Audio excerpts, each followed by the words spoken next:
بسم اللہ الرحمن الرحیم۔ السلام علیکم ورحمۃ اللہ وبرکاتہ۔ تمام ویورز کو یہ ہے کام کی بات میں خوش آمدید۔ تو آج ہم بات کریں گے دنیا کی۔ دنیا کے پیچھے ہر بندہ دن رات محنت کرتا ہے، حاصل کرنے کے لیے دن رات بھاگتا ہے، کبھی کسی کو چکر دیتا ہے، کبھی چکر میں آتا ہے۔ دنیا کیا چیز ہے؟ دیکھتے ہیں قرآن مجید فرقان حمید، ساری کتابوں سے سچی کتاب، اللہ رب العزت کا کلام، سورہ الحدید اور 27واں پارہ، 27ویں پارے کی آیت نمبر ہے 20۔ خلاق کائنات نے ارشاد فرمایا، اعلموا انما الحیات الدنیا، جان لو بے شک دنیا کی زندگی کیا ہے، لعب و لہو، فرمایا دنیا کی زندگی کھیل کود ہے۔ دنیا کی زندگی کھیل کود کے ساتھ مثال کیوں دی، کھیل کود کیوں کہا؟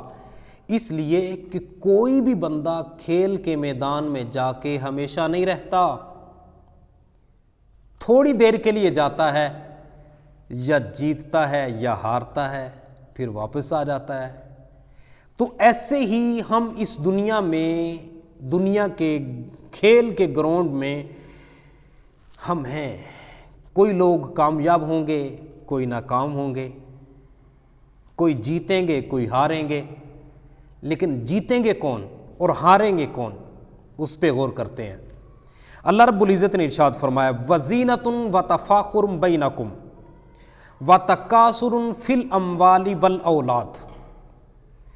اللہ رب العزت نے ارشاد فرمایا، اور آرائش اور تمہارا آپس میں ایک دوسرے پر فخر کرنا، مال کی زیادتی کی وجہ سے یا اولاد کی زیادتی کی وجہ سے، یہ کیسا ہے؟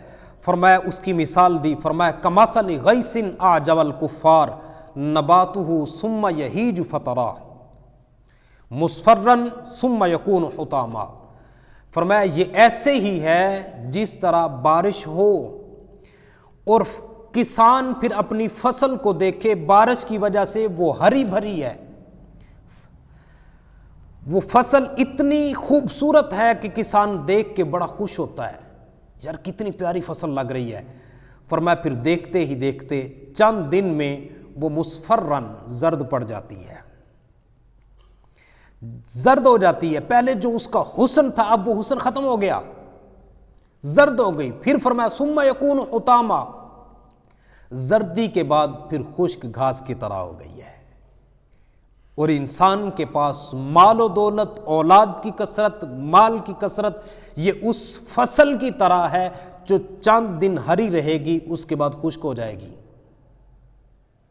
اور اگر ہم نے آپس میں فخر کیا، آپس میں غرور کیا، تکبر کیا کہ میرے پاس دولت زیادہ ہے، میرے پاس اولاد زیادہ ہے، میری شہرت زیادہ ہے، تو پھر جان لیجئے پھر ناکامی ہے۔ دنیا کے کھیل کے میدان میں ہم ہار گئے ہیں۔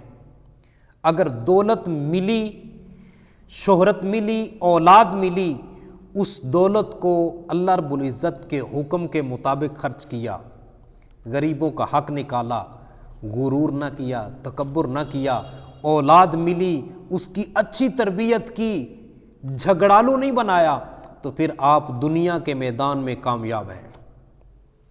اور آگے اللہ رب العزت نے ارشاد فرمایا، ثم یکون حطاما، پھر وہ خشک گھاس خشک ہو جائے گا، تو پھر آخرت میں اسے کیا ملے گا؟